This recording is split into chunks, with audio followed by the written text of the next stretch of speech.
Hello everyone. Youth power academy में daily आपके लिए करंट अफेयर्स क्लासेस आती हैं। और डेली करंट अफेयर्स मैगजीन्स हमारी आपके यूपीएससी और अदर स्टेट सर्विसेज एग्जामिनेशन जो और भी बाकी कॉम्पिटिटिव एग्जाम्स होते हैं उनको ध्यान में रख के बनाया गया है।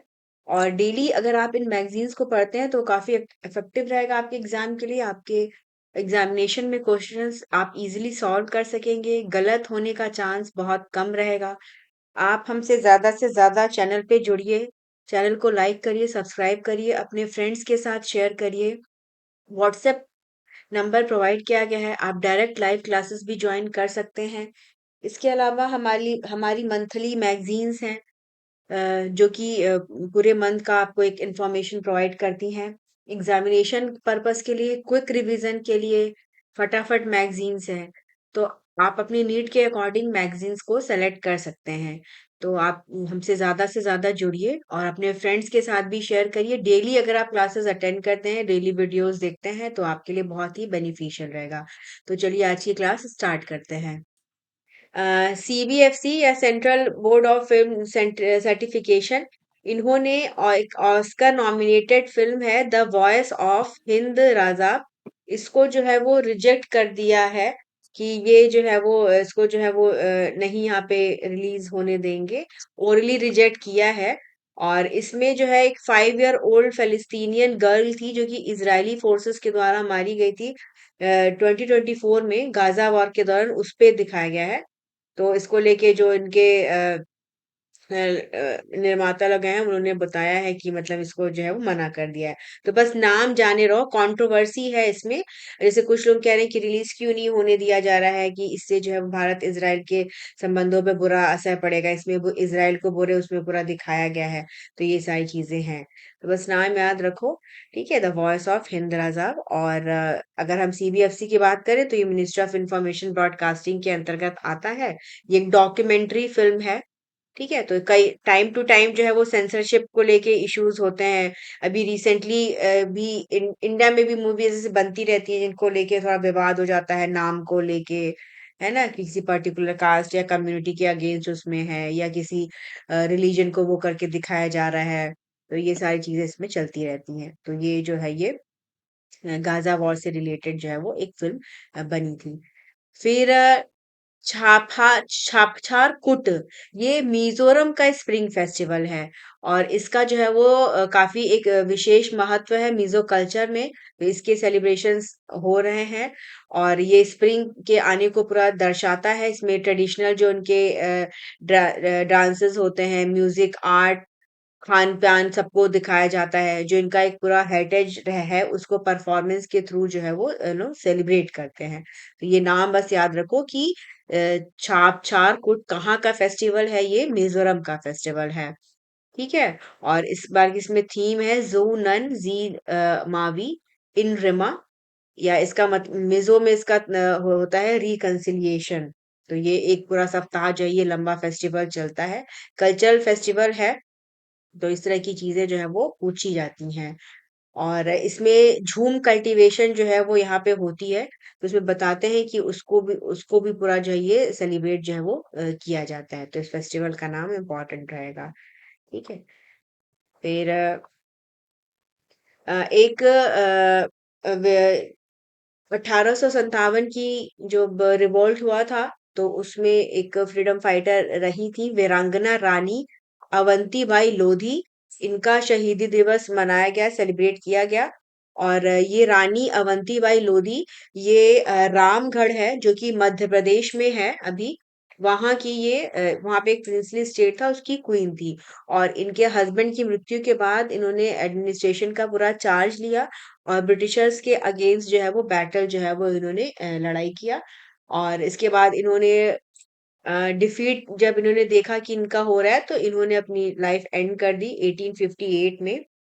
तो इनको भी वहां के मतलब ये एक सेंट्रल इंडिया का रेजिस्टेंस के सिंबल के तौर पे जानी जाती है।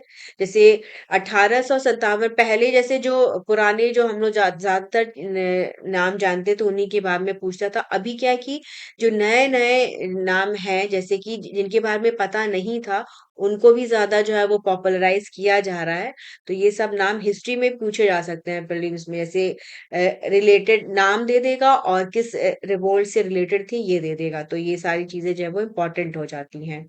ठीक है, तो रानी अवंतीबाई लोधी ये रामगढ़ प्रिंसिपैलिटी की जो है वो क्वीन थी, और ब्रिटिशर्स के अगेंस्ट इन्होंने फॉट किया था 1857 का रिवोल्ट। फिर सुप्रीम कोर्ट की रूलिंग आई है मैटरनिटी लीव पे अडॉप्टिव मदर्स के लिए, तो ये 2-3 दिन से पिछले न्यूज में है। और इसमें एक तरह से ये अफर्म किया गया है कि अडॉप्टिव मदर्स की भी जो राइट्स हैं। एक्चुअली ये एक केस था जिसमें कि अ, काफी सारे वो थे कि 3 महीने का जैसे जब बच्चा 3 महीने से ज्यादा जो लीव है वो अडॉप्टिव मदर्स को मिलनी चाहिए कि नहीं मिलनी चाहिए। तो इसमें था कि जब अडॉप्ट करते हैं तो उसकी जो प्रक्रिया होती है वो थोड़ी लंबी होती है। उसमें जो पेरेंट्स हैं, अगर जो है वो ऑर्फन चाइल्ड है तो उस केस में भी 2 महीने का टाइम पीरियड दिया जाता है समझने चीज़ों को के लिए। और अगर पेरेंट्स हैं और वो अपना बच्चा स्वेच्छा से किसी को दे रहे हैं तो उन्हें भी एक टाइम दिया जाता है कि आप सोच लीजिए 1 महीना 2 महीने का।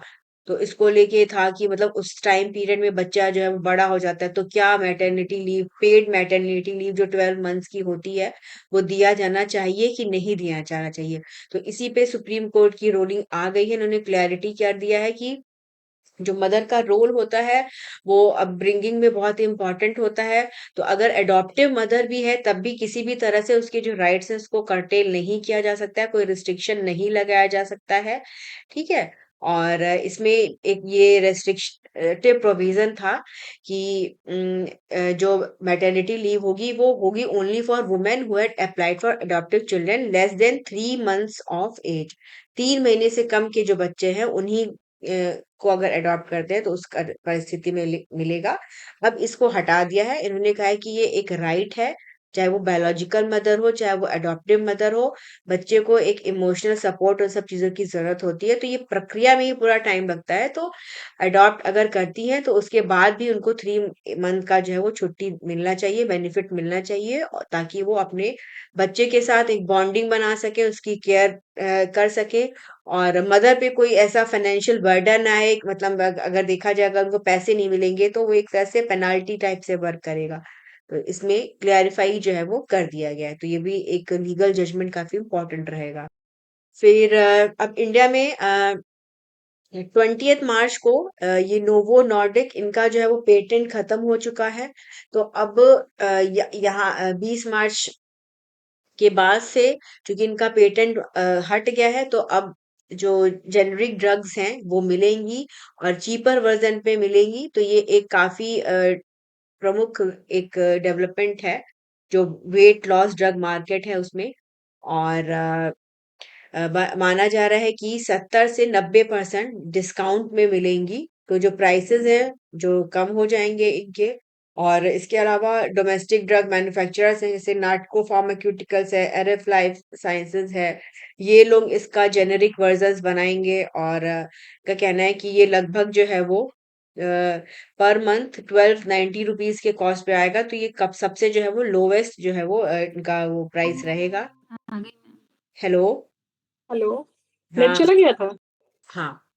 फिर ये सेमाग्लुटाइड का लॉन्च जो है वो, तो जेनेरिक वर्जन जो है वो इसके अब मार्केट में आ जाएंगे क्योंकि 20 मार्च को इनका ये एक्सपायर हो गया जो ब्रांड था ओरिजिनल इनका पेटेंट। और नाटको फार्मास्यूटिकल्स, एरिक लाइफ साइंसेज, ये दो जो है वो ड्रग मैन्युफैक्चरर्स हैं, ये भी इसका जेनरिक वर्जन लेके आएंगी। और इसमें बताया गया है कि 1290 तक का कॉस्ट रहेगा इसमें। ठीक है। और नाटको ने कहा है कि ये सेमा नेट करके लॉन्च करेंगे, और सेमा फुल इनके जो है वो 2 mg 4 mg और 8 mg के डोजेस रहेंगे। और लगभग इनकी जो कॉस्ट है वो 1290 के जो है वो पर मंथ आएगी, जो लोवेस्ट डोज रहेगी उसकी। और जो हाईएस्ट डोज है 8 mg की उसके 1750 तक रहेगी। इसके अलावा नेक्स्ट मंथ से इन्होंने कहा है कि ये easy to inject pen device ये भी लॉन्च करेंगे, जिसकी वैल्यू 4000 से 4500 के बीच जो है वो रहेगी। तो नैटको का लॉन्च होगा सेमा नाइट। एरिक लाइफ साइंसेज इन ये लॉन्च करेंगे संडे और इनका भी जो है प्राइसेस इसी के लगभग जो है, जो नाटको के प्रोडक्ट्स रहेंगे उसके लगभग जो है वो रहेगा। और जो हमारी जो ओरिजिनल ड्रग मैन्युफैक्चरर थी, ये नोवो नॉर्डिक्स जो स्विस कंपनी है, इसका ओजेम्पिक जो मेडिसिन थी, इसका कॉस्ट काफी ज्यादा था। इसका लगभग जो है वो 8800 टू 11,000 से ज्यादा का पर मंथ कॉस्ट रहता था। और ठीक है, जो वेट लॉस ड्रग विगोवो कॉस्ट है इसका। और तो इसी को लेके जो था कि अब इनका चूंकि पेटेंट खत्म हो गया, तो इनका केस भी चल रहा था। और डॉक्टर रेड्डीज के साथ इनका था, तो उसपे भी दिल्ली हाई कोर्ट की अभी रूलिंग आई थी कुछ दिनों पहले। तो मतलब ये है कि इनका पेटेंट समाप्त हो चुका है, और बाकी जो कंपनीज हैं, फार्मास्यूटिकल कंपनीज हैं, वो इनका जेनरिक वर्जन बनाएंगी। और इससे जो मार्केट में ये सारी ड्रग्स हैं, ये चीप होंगी। और इसका बेनिफिट जो है पेशेंट्स को मिलेगा बेटर तरीके से। मतलब प्राइसिंग रहेगी तो उनके लिए इजी रहेगा दवा लेना। क्यों? क्योंकि ये काफी इम्पोर्टेंट है ये। और ओबिसिटी की समस्या काफी बढ़ रही है, टाइप 2 डायबिटीज ये भी काफी बढ़ रहा है। तो इन दोनों को कंट्रोल करने के लिए ये दवाइयाँ काफी हेल्पफुल जो है वो होती हैं। तो इसी के बारे में है कि अब जो है ये सस्ती चीपर वर्जन जो है वो इनके मार्केट में आ जाएंगे। और अभी जो मार्केट है इंडिया में, बताया गया है कि 2026 तक जो जीएलपी 1 ड्रग मार्केट है, ये लगभग 1500 करोड़ रुपए का है। और इसमें 85% जो है वो एली लिलीज की मॉन्जारो के द्वारा जो है वो पूरा है। और जो रिमेनिंग शेयर है ये नोवो की विगोवो बिकती है, ओजेम्पिक बिकती है डायबिटीज के लिए, और वेट लॉस के लिए विगोवो। तो ड्रग्स के नेम्स किसके किसके लिए क्या क्या है, ये इंपॉर्टेंट रहेगा। और इसमें बताया गया है कि जो ये माउंजारो है, इनका तो खत्म हो गया। जो माउंजारो है, इसका एक्सपायरेशन जो है वो 2032 में है। तो उसके बाद से इनका भी जो है जेनरिक वर्जन आएगा, तो और भी चीजें सस्ती होंगी। तो ये है ड्रग्स के नेम, कौन सी कंपनी ने बनाया है, इस तरह से ये पूछा जा सकता है। ठीक है, सेमा ग्लूटाइड क्या है, ठीक है, और ये किस चीज के ट्रीटमेंट के लिए यूज होता है। तो ये सारी चीजें जो है वो इम्पोर्टेंट रहेंगी। फिर नेशनल यूथ पॉलिसी 2026 के बारे में जानकारी दिया गया कि ये एक प्रपोज किया गया है, और इसके तहत ये एक अप्रोच लेके चला जाएगा कि जो यूथ है उनका बेहतर डेवलपमेंट हो। उनके जो एस्पिरेशंस है उनको ध्यान में रखते हुए क्षमताओं को बढ़ाया जाए, ताकि जो विकसित भारत का गोल है उसको अचीव करने में इजी रहे।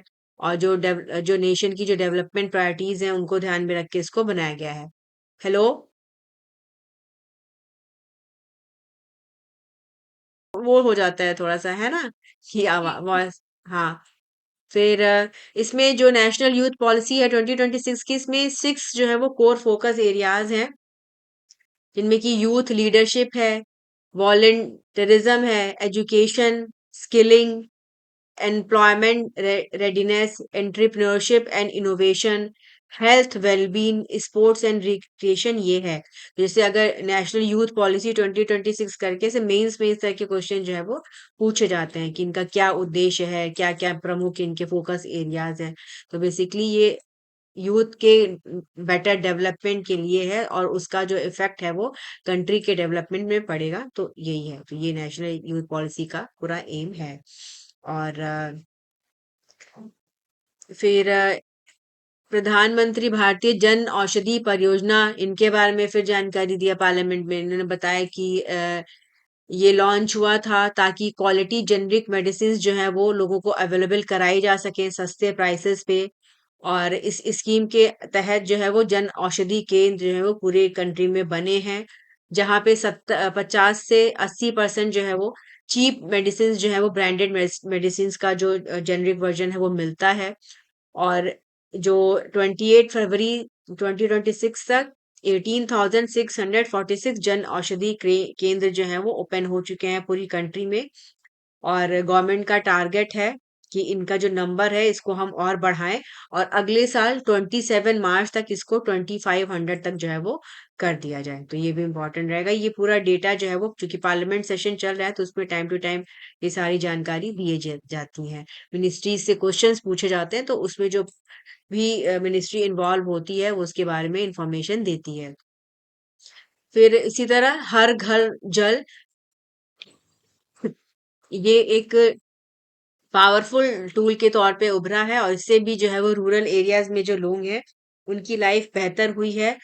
और ये जो जल जीवन मिशन था उसका उद्देश्य था कि हर घर तक जल पहुंचाना, बेहतर पीने लायक पानी जो है वो सबके देना, ताकि हेल्थ जो है वो बेटर हो सके, रूरल एरियाज का एम्पावरमेंट होने हो सके, टैप वाटर कनेक्शन सब जगह रहे। ठीक है, तो डेली जो लाइफ में इनकन्वीनियंस है उसको खत्म किया जा सके, महिलाएं फ्री हो सके। ठीक है, वो जो अपनी ये जो टाइम उनका बचे सेव हो, उसको वो अदर अपने डेवलपमेंट में और अपनी फाइनेंशियल कंडीशन को बेटर करने करने में जो है वो यूज कर सके। तो इसके बारे में जानकारी दिया गया कि जल जीवन मिशन ये पूरा लॉन्च हुआ था गवर्नमेंट ऑफ इंडिया के द्वारा 15 अगस्त 2019 को।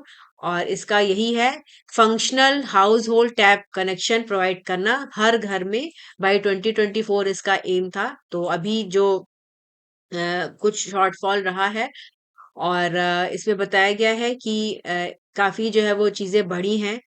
और रूरल टैप वाटर जो कवरेज है उनका 2019 में 17% था, उससे जो है वो काफी जो है वो भी बढ़ गया है, और करीब 70% से ज्यादा जो हाउस होल्ड है वहां पे ये कनेक्टिविटी हो गई है। तो इसका उद्देश्य यही है कि हर घर में जल को साफ सुथरा पीने योग्य पानी पहुंचाना। फिर अभी लखनऊ बेंच है इलाहाबाद हाई कोर्ट की, इनका एक सिग्निफिकेंट जजमेंट आया है कॉम्पनसेशन पॉलिसी को लेके। और इसमें इन्होंने कहा है कि जो अनबॉर्न चाइल्ड है 5 महीने से ज्यादा का, वुमेन के मदर के वोम में, उसको भी ट्रीट किया जाएगा एज अ पर्सन, और उसके लिए भी कॉम्पनसेशन देना होगा। ये एक्चुअली एक एक्सीडेंटल डेथ हुई थी एक मदर की, और उस टाइम पे वो मदर 8 to 9 मंथ्स प्रेग्नेंट थी। और रेलवे का ये केस था, ट्रेन पकड़ने के दौरान उनकी जो है वो मृत्यु हुई थी। और ये बाराबंकी रेलवे स्टेशन है उत्तर प्रदेश में, वहां पे उस टाइम पे ये घटना हुई थी। तो जो रेलवे ट्राइब्यूनल है, इन्होंने महिला की मृत्यु के लिए 8 लाख रुपए का कॉम्पनसेशन जो है वो प्रोवाइड किया।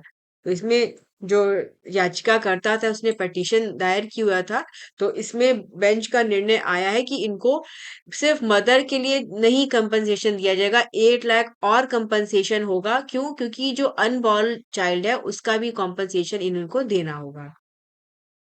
और जस्टिस प्रशांत कुमार की बेंच थी, इसमें उन्होंने कहा कि an unborn child as 5 months onward in the women can be treated as equal to a child in existence, की मतलब बच्चा जो है वो आता आता तो वो एक लॉस माना जाएगा, वो एक लाइफ का लॉस माना जाएगा, एक पर्सन का लॉस माना जाएगा, और उस परिस्थिति में डेथ से रिलेटेड जो डैमेज है वो अथॉरिटी को देना होगा। ठीक है, इन्होंने जो है वो किया था, तो इस पे केस था, तो इसी पे ये निर्णय जो है वो आया है कि मतलब फीटस 5 महीने से ज्यादा के फीटस को अब एज अ चाइल्ड क्या वो किया जाएगा। तो अगर किसी महिला की ऐसी मृत्यु होती है किसी ऐसी जगह पे, पब्लिक प्लेस पे, जहाँ पे जो अथॉरिटीज है उनका वो बनता है, तो उस केस में इनको जो है वो कॉम्पनसेशन बच्चे के लिए भी देना होगा। ठीक है, तो ये एक सिग्निफिकेंट जजमेंट है जिसमें कि एक अनबॉर्न चाइल्ड को, मतलब इस तरह से समझो कि अनबॉर्न चाइल्ड को भी जो है वो एज ए इंडिविजुअल ट्रीट किया जा रहा है। इस पे ये कोर्ट की रूलिंग आई है। ठीक है, और उन्होंने कहा है कि the rights of a child in the mother's womb are well protected by laws of the land. ठीक है, और ये अगर फीटस का लॉस होता है तो उसको भी एक्चुअल लॉस ऑफ चाइल्ड की तरह जो है वो माना जाएगा। तो ये इस केस में इनका निर्णय ये आया है। न्यू इनकम टैक्स रूल 2026 ये अफेक्ट में आएंगे फ्रॉम April 1 2026। और इसमें काफी सारे फीचर्स जो हैं वो उसको जो है वो इंट्रोड्यूस किया गया है एम्प्लॉयज के लिए। और इसमें कुछ बेनिफिट्स दिए जाएंगे जो न्यू इनकम टैक्स रिजीम है पहली बार। इसमें जो पूरा रिवीजन होगा, एम्प्लॉयर जो है वो जो प्रोडक्ट्स वगैरह प्रोवाइड करता है जैसे कि इलेक्ट्रिक व्हीकल, ये सबको इंक्लूड किया जाएगा। एजुकेशन के लिए पैसे बढ़ाए जाएंगे, हॉस्टल अलाउंस वगैरह के लिए बढ़ाया जाएगा। और इसमें जो सीबीडीटी है, central board of direct taxes, उन्होंने जो एलिजिबल सिटीज हैं for the higher 50% house rent allowance उनको भी बढ़ाया है। ठीक है, और अभी इसमें जो है वो मतलब बेंगलुरु, हैदराबाद, पुणे, अहमदाबाद को इंक्लूड किया गया है। पहले मुंबई, कोलकाता, दिल्ली, चेन्नई आती थी, तो और भी इनमें सिटीज को इंक्लूड किया गया है। तो नए जो इनकम टैक्स रूल है वो 2026 1 अप्रैल से लागू होंगे। और इनकम टैक्स एक्ट 2025, इसने जो है वो एक टैक्स ईयर का कंसेप्ट जो है वो इंट्रोड्यूस किया था एज ए 12 मंथ पीरियड, जो कि 1 अप्रैल से जो है वो लागू होगा। और इसमें मैंडेटरी किया गया है एम्प्लॉयज के लिए कि एचआरए बेनिफिट्स क्लेम करने के लिए इनको पूरा डिटेल देना होगा अपने लैंडलॉर्ड का भी, और लैंडलॉर्ड का पैन भी देना होगा। ठीक है, फिर एक एग्रीगेट रेंट जो है वो उन्होंने उस टाइम पे दिया, उसका उनको बेनिफिट जो है वो मिलेगा। और अगर इलेक्ट्रिक व्हीकल का यूज होता है पार्टली फॉर ऑफिशियल और पार्टली फॉर पर्सनल पर्पसेस, तो उसके लिए भी जो है वो कुछ टैक्स में छूट मिलेगी। ठीक है, और एम्प्लॉयर जो है वो पूरा इसका जो एक्सपेंस है वो कवर करेगा। फिर इसके अलावा एम्प्लॉय बियर करेगा cost of personal use running, personal use के लिए अगर कर रहा है तो उसका वो कॉस्ट पड़ेगा। तो काफी सारे चेंजेस किए गए हैं। और इसमें जो रूल्स हैं, इसमें स्पेसिफाई किया है exemption for free food and non alcoholic beverages. तो उनको वर्किंग ऑर्डर आवर्स जो होते हैं ऑफिस में बिजनेस में जब वो काम करते हैं, तो उसके लिए उनको पेड वाउचर दिए जाएंगे, ताकि वो इजीली जो है वो फूड अपना प्राप्त कर सकें। उसमें 200 पर मील का से ज्यादा का नहीं होना चाहिए। तो ये काफी सारे बेनिफिट्स इसमें ऐड किए गए हैं। और एचआरए का सिटीज का एक्सपेंशन किया गया ही है। और तो मतलब ये कहा गया है कि इनकम जो नया इनकम टैक्स सिस्टम है ये काफी अच्छा है, और इससे काफी सारे हेल्प जो है वो मिलेगी सिटीजन्स को। अ, प्रारंभ 2026, ठीक है, इसको जो है वो लॉन्च किया गया। जो हमारी निर्मला सीतारमन है, finance and corporate affair union minister हैं। और ये एक पूरा कैंपेन चलेगा जिसके तहत अवेयरनेस बढ़ाई जाएगी जो इनकम टैक्स एक्ट है 2025 का। इसके लिए मल्टीमीडिया इनिशिएटिव्स का यूज किया जाएगा, print media, radio, television, digital, social media, इन सबको यूज किया जाएगा। और 1 से ये इफेक्ट में आएगा। तो प्रारंभ जो है वो इनकम टैक्स एक्ट 2025 के बारे में अवेयरनेस बढ़ाने के लिए गवर्नमेंट की तरफ से चलाया गया अवेयरनेस कैंपेन है। ठीक है, और तो ये नाम याद रखना, ये पूछा जा सकता है। फिर इसमें इन्होंने कहा है कि मतलब काफी एफर्ट किए गए हैं ताकि सारी जो है वो क्लैरिटी रहे। प्रारंभ का फुल फॉर्म है policy reform and responsible action for mission विकसित भारत। और ये जो गवर्नमेंट का नागरिक देवो भव जो स्पिरिट है, इसके तहत इस पे काम करा जा रहा है। फिर इसी में इन्होंने कर साथी, ये एक एआई इनेबल्ड चैटबॉट है, इसको भी अनाउंस किया। और इसके तहत पूरा एक सेट मतलब इसमें हेल्प जो है वो प्रोवाइड किया जाएगा। ये जो नए इनकम टैक्स रूल हैं उनसे जो रिलेटेड क्वेरीज हैं उनको जानने और समझने के लिए। ठीक है, और इस लॉन्च के दौरान जो हमारी फाइनेंस मिनिस्टर है इन्होंने बताया कि जो पीएम है, इन्होंने एआई समिट जब हुआ था 2026 का अभी इंडिया में, तो उसमें एक मानव फ्रेमवर्क के बारे में बात किया। मानव फ्रेमवर्क इन्होंने एक प्रपोज किया जिसका मतलब है moral and ethical systems, accountable governance, national sovereignty, accessible and inclusive AI and valid and legitimate system. तो इसके तहत भी जो है वो पूरा काम जो है वो होगा और चीजों को और बेहतर किया जाएगा। तो ये मानव और प्रारंभ दोनों इनकम टैक्स एक्ट 2025 से रिलेटेड है, तो ये इंपॉर्टेंट रहेंगे, पूछा जा सकता है। साथ ही साथ कर साथी ये किस से रिलेटेड है? ठीक है, तो ये भी एक एआई इनेबल्ड चैटबॉट है। फिर रिन्यूएबल एनर्जी मिनिस्ट्री, इनकी तरफ से जो है वो बोला गया है कि जो इनकी जो अथॉरिटी है उसको बढ़ाया जाए। और इन्होंने पार्लियामेंट कमेटी के सामने प्रपोजल अपना रखा है कि इनकी जो पूरी एडमिनिस्ट्रेटिव अथॉरिटी होता है जो रिन्यूएबल सेक्टर है, उसको जो है वो थोड़ा बड़ा किया जाए। और इसमें इन्होंने कहा कि जो रूल्स है इलेक्ट्रिसिटी एक्ट 2003 के तहत उसको में कुछ चेंजेस करने की उन्हें डिमांड जो है वो रखी है। और इन्होंने कहा है कि ये जो भी डिमांड्स हैं ये इसको भी पब्लिक किया जाएगा। इनका कहना है कि ये जो पूरा सिस्टम है जो रिन्यूएबल एनर्जी है इसको मैनेज करने के लिए इनको थोड़ी बेहतर जो है वो अथॉरिटी जो है वो होनी चाहिए। और इसमें इन्होंने बताया कि हमारा अभी जो जनवरी 31 2026 है इस तक जो इंस्टॉल कैपेसिटी है वो 271.96 गीगावाट की है from non fossil fuel sources. ठीक है। और ये लगभग जो टोटल इंस्टॉल्ड जनरेशन कैपेसिटी है उसका आधा से ज्यादा है, जो कि 20.50 गीगावाट है। और तो इसमें बताया कि इसमें जो रिन्यूएबल एनर्जी है उससे हम 263.18 गीगावाट जो है वो इसका कंट्रीब्यूशन हो रहा है। तो उनका कहना है कि सेपरेट जो है वो उनको राइट्स वगैरह जो है वो प्रोवाइड किए जाए, तो इसमें फर्दर जो भी चीजें होती है वो आगे जो है वो इंफॉर्मेशन आएगी। फिर फरवरी का रिपोर्ट आया है जो combined index of 8 core industries है, इसमें जो ग्रोथ रेट है उसमें कमी हुई है, 2.3% रहा। और जनवरी में ये 4.7% था। तो अभी ministry of commerce and industry इनके द्वारा पूरा एक डेटा रिलीज किया गया है। बताया गया है कि इस पूरे टाइम पीरियड में सीमेंट प्रोडक्शन 9.3% बढ़ा है, स्टील 7.2, फर्टिलाइजर 3.4 और कोल प्रोडक्शन 2.3 और इलेक्ट्रिसिटी जनरेशन 0.5% बढ़ा है।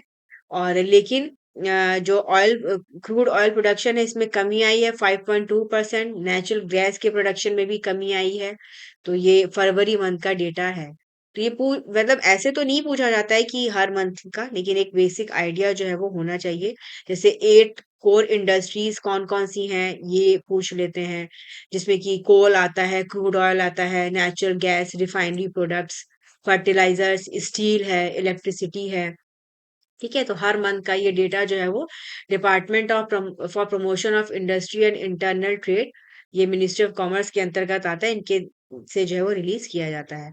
अब अभी चूंकि पूरा ऑल ओवर वर्ल्ड क्राइसिस चल रही है वॉर की वजह से, वेस्ट एशिया क्राइसिस की वजह से, तो अभी भी बताया जा रहा है कि आगे आने वाले टाइम में जो है वो चीजें थोड़ी सी मैन्युफैक्चरिंग और इन सब में जो है वो ग्रोथ कम हो सकती है अगर वॉर जो है वो नहीं रुकी और लॉन्ग टर्म तक पूरी चली। फिर national highways authority of India, इन्होंने बोला है कि ये इंट्रोड्यूस करेंगे AI power dash cam monitoring system. और इसके तहत ये जो 40,000 किलोमीटर्स का जो नेशनल हाईवे नेटवर्क है उसको पूरा मैनेज करेंगे, देखेंगे। ठीक है। और इसमें इन्होंने बताया कि initiative leverages AI and machine learning, इसको सपोर्ट किया जाएगा। हाई टेक और डेटा ड्रिवन ऑपरेशन और इन सब सिस्टम को जो है पूरा यूज किया जाएगा। और इसका उद्देश्य है कि जो रोड की जो कंडीशन है उसको असेस कर लेना, रिमोटली पूरा ट्रैक कर लेना, और एक पूरा उसका डेटा रखना कि क्या कंडीशन है उसको पूरा सही करवाना। जगह जगह पे जो है वो डैशबोर्ड कैमरास लगेंगे जो कि देखेंगे कि जो रूट पेट्रोल व्हीकल्स है तो किस तरह की स्थिति है, जो सड़कें हैं क्या-क्या उसमें है। फिर इसमें इन्होंने कहा कि हम एक पूरा स्पेशलाइज्ड आईटी प्लेटफॉर्म पूरा बनाएँगे, जो कि सिर्फ़ इसी चीज़ के लिए जो है वो काम जो है वो करेगा। तो मतलब मिनिस्ट्री ऑफ जो हाईवे अथॉरिटी है, जो हाईवेज़ हैं, ये हाईवेज़ पे भी अब एआई का यूज़ करके इसको पूरा इंटीग्रेट करेंगे और एक ऐसा प्लेटफॉर्म करेंगे ताकि जितने भी डिफेक्ट्स वगैरह हैं रोड्स वगैरह पे इनको जल्दी से जल्दी जो है वो रेक्टिफाई करके चीज़ों को बेहतर किया जा सके, ताकि जो रोड्स हैं वो अच्छी हो और सेफ्टी जो है वो उसकी होए। फिर अलख पांडे हैं ये फिजिक्स वाला, ये जो है वो इंडियन बिलियनियर्स ऑन फोर्ब्स 2026 की लिस्ट में इनका नाम आया है इस साल का। और इंडिया के अभी जो है वो 229 बिलियनियर्स हैं। तो ये 33 ईयर ओल्ड हैं और इन्होंने 2014 में जो है वो फिजिक्स अपना ऑनलाइन कोचिंग शुरू किया था और अभी उनकी लिस्ट में ये पूरा आ गए हैं। फिर फोर्ब्स की जो वर्ल्ड बिलियनर्स लिस्ट है इसमें रिचेस्ट और सेकंड रिचेस्ट इंडियंस जो हैं ये मुकेश अंबानी और गौतम अडानी हैं। और इसके अलावा ओपी जिंदल ग्रुप की सावित्री जिंदल, इनका जो है वो थर्ड स्थान है प्लेस इंडिया में। तो ये इंडिया की रिचेस्ट वुमेन है। ठीक है। और जो ग्रुप ऑफ जो इंडिया की 20 बिलियनर्स हैं इसमें। और फोर्ब्स वर्ल्ड बिलियनियर्स की लिस्ट की बात करें तो ये एक रैंकिंग होती है इसमें पूरा जितने भी जो वेल्दिएस्ट इंडिविजुअल्स होते हैं उनका जो नेट वर्थ है उसको ट्रैक किया जाता है और पता बताया जाता है कि कौन रिचेस्ट है। ठीक है। फिर अभी चूंकि पूरा वेस्ट एशिया क्राइसिस है और एलपीजी का काफी दिक्कत हो रही है तो गवर्नमेंट का भी एम है कि हम जो है वो ज्यादा से ज्यादा जो पाइप्ड नेचुरल गैस कनेक्शन है उनको बढ़ाएं। और अभी रिसेंटली इन्होंने बताया कि 13,700 नए कनेक्शन जो है वो प्रोवाइड किए गए हैं। और इसके हैं तो 7,300 जो कंज्यूमर्स हैं वो शिफ्ट किए हैं फ्रॉम एलपीजी या liquefied petroleum gas to PNG. तो इससे जो हाउस होल्ड एनर्जी सेक्टर है उसमें पूरा रिफॉर्म हो रहा है। प्रोडक्शन को बढ़ाने की कोशिश की जा रही है ताकि क्लीनर जो कुकिंग है वो प्रोवाइड किया जा सके हर हाउस होल्ड को। अब तो ये इन्होंने बताया कि इतना जो है वो अभी हमने ग्रोथ जो है वो कर ली रिसेंट डेज में। 28 फरवरी से जो है वो पूरा वॉर चल रही है तो उसको देखते हुए प्रोडक्शन को हर उस पे बढ़ाया जा रहा है, पाइप कनेक्शन को बढ़ाया जा रहा है। कोशिश है गवर्नमेंट की कि ज्यादा से ज्यादा जो चीजें हैं वो स्टेट ऑफ हॉर्मुज के थ्रू होते हुए जो वेसल्स है उनको भारत ले आया जा सके। ठीक है। Government initiatives for desert medicinal plants promotion. और इसमें बताया गया है कि जो गवर्नमेंट है वो एक्सपैंड कर रही है जो डेजर्ट की जो मेडिसिनल प्लांट है उनका कल्टीवेशन बढ़ाया जा रहा है। नेशनल मेडिसिनल प्लांट बोर्ड्स है और ये आता है मिनिस्ट्री ऑफ आयुष के अंतर्गत। और इसके तहत जो है वो स्पेसिफिक डेजर्ट मेडिसिनल प्लांट्स हैं इनको बढ़ावा दिया जा रहा है। इसमें कुछ जो नेम्स हैं ये इम्पोर्टेंट हैं जैसे कि आपका गुगुल या कॉमीफेरा विगिटाई है, एलोवेरा है। ठीक है। और इनका यूजेस ज्यादा से ज्यादा बढ़ाया जा रहा है क्योंकि इनका जो आयुष का जो मेडिसिन सिस्टम है इसमें काफी यूज किया जा रहा है तो इसका पूरा कल्टीवेशन बेहतर करने के लिए काम जो है वो हो रहा है। और इसमें इन्होंने जानकारी दिया कि इसका क्वालिटी प्लांटिंग मटेरियल इसके लिए प्रोवाइड किया जा रहा है और ताकि फार्मर्स को जो है वो हेल्प मिल सके कल्टीवेशन जो है वो बेहतर हो सके। और इससे ये और इसमें और जो टेक्नोलॉजी है उसको बेहतर किया जा रहा है और इनका यूज जो है वो ज्यादा से ज्यादा ताकि जो है वो हो सके। तो इसमें ये दोनों जो है वो इम्पोर्टेंट रहेंगे और नेशनल जो ये है कि डेजर्ट प्लांट जो है वो उनको भी और अच्छा किया जाएगा। फिर इसी तरह एनएमपीपी ने एक ई चरक प्लेटफॉर्म लॉन्च किया है और इसके मोबाइल एप्लीकेशंस भी हैं, वेब पोर्टल भी हैं और इसके तहत ज़्यादा से ज़्यादा जो आयुष मंत्रालय है ये प्रमोट कर रहा है, मार्केटिंग कर रहा है मेडिसिनल प्लांट्स की और हर्ब्स की। और इनकी जो सारी इंफॉर्मेशन है वो इन प्लेटफॉर्म्स पे पूरी अवेलेबल है। इनको काफ़ी सारे जो लोकल लैंग्वेजेस हैं उसमें भी हेल्प इसमें बताया जाता है कि कैसे इनको बनता है, क्या इनका प्राइस है, ये सारी चीज़ें। तो मतलब एक ये है कि मेडिसिनल जो प्लांट सेक्टर है उसको हमें और बेहतर करने का काम करना है तो उसमें आयुष जो है वो वर्क करता है। तो ये सारी चीजें इन्होंने इंफॉर्मेशन दिया कि हम इस पे काम कर रहे हैं। और ये एनएमडीबी ये 2000 में स्टैब्लिश जो है वो हुआ था। और ये एक पूरा सेंट्रल सेक्टर स्कीम है जिसके तहत कंजर्वेशन डेवलपमेंट का काम किया जा रहा है मेडिसिनल प्लांट्स का। तो ये भी इम्पोर्टेंट रहेगा। 20 मार्च को हर साल वर्ल्ड स्पैरो डे मनाया जाता है और कल इसको सेलिब्रेट किया गया।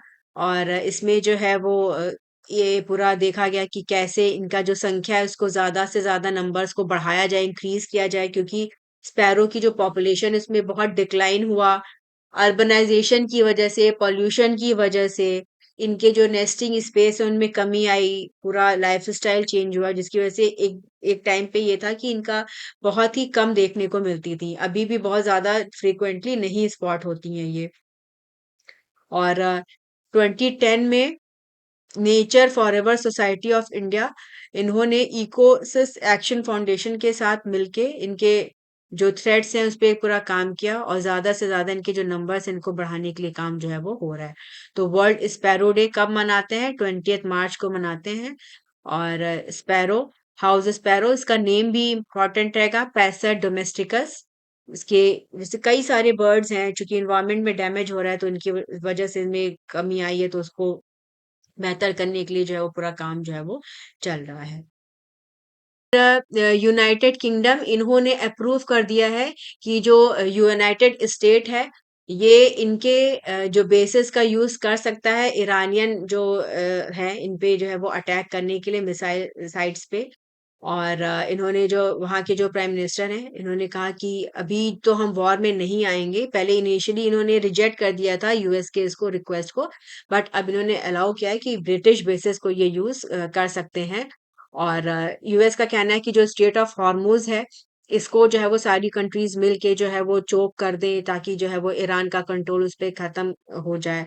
इसके लिए ये जापान से बाकी सारी कंट्रीज से नाटो से सबसे हेल्प वगैरह जो है वो मांग रहे हैं। तो फिलहाल यूके ने इनको अपने बेसिस के यूज करने के लिए जो है वो अलाउ किया है। तो अब देखना होगा इसमें आगे फिर क्या चीजें चेंजेस होते हैं। फिर एक पायलट प्लांट जो है वो बना है जो कि नियोडेमियम आयरन बोरॉन इनके मैन्युफैक्चरिंग का काम करेगा। ये रेयर अर्थ परमानेंट मैग्नेट है और इसके लिए international advance research centre for powder metallurgy and new materials ये हैदराबाद में है। तो यहाँ पे इनका मैन्युफैक्चरिंग होगा। और ये जो इंस्टीट्यूट है एआरसीआई ये एक ऑटोनॉमस इंस्टीट्यूशन है। ये डिपार्टमेंट ऑफ साइंस और टेक्नोलॉजी के अंतर्गत आता है। तो यहाँ पे इनका प्रोडक्शन जो है वो होगा। और इनकी मैग्नेटिक स्ट्रेंथ काफ़ी अच्छी होती है और जितनी भी नई टेक्नोलॉजीज हैं इनमें इलेक्ट्रिक व्हीकल्स हुआ या टरबाइन्स हुआ सब में इनका यूज होता है। फिर लास्ट में स्पोर्ट्स है और स्पोर्ट्स में भारत की तन्वी शर्मा है। ये ऑर्लियंस मास्टर्स बैडमिंटन टूर्नामेंट ये फ्रांस में हो रहा है, फ्रांस के ओर्लियंस में। तो वहां पे ये जो है वो सेमीफाइनल्स में पहुंच गई हैं। जापान की खिलाड़ी को इन्होंने हराया। ठीक है, ओर्लियंस मास्टर जो है ये वर्ल्ड बैडमिंटन फेडरेशन का वर्ल्ड टूर सुपर 300 इवेंट्स में आता है। ये काफी वाली सारे ना न्यूज़ सुनवाई। क्या। तो ये आज का सारा करंट अफेयर्स था और आप चैनल पे हमसे ज़्यादा से ज़्यादा जुड़िए, चैनल को लाइक करिए, सब्सक्राइब करिए।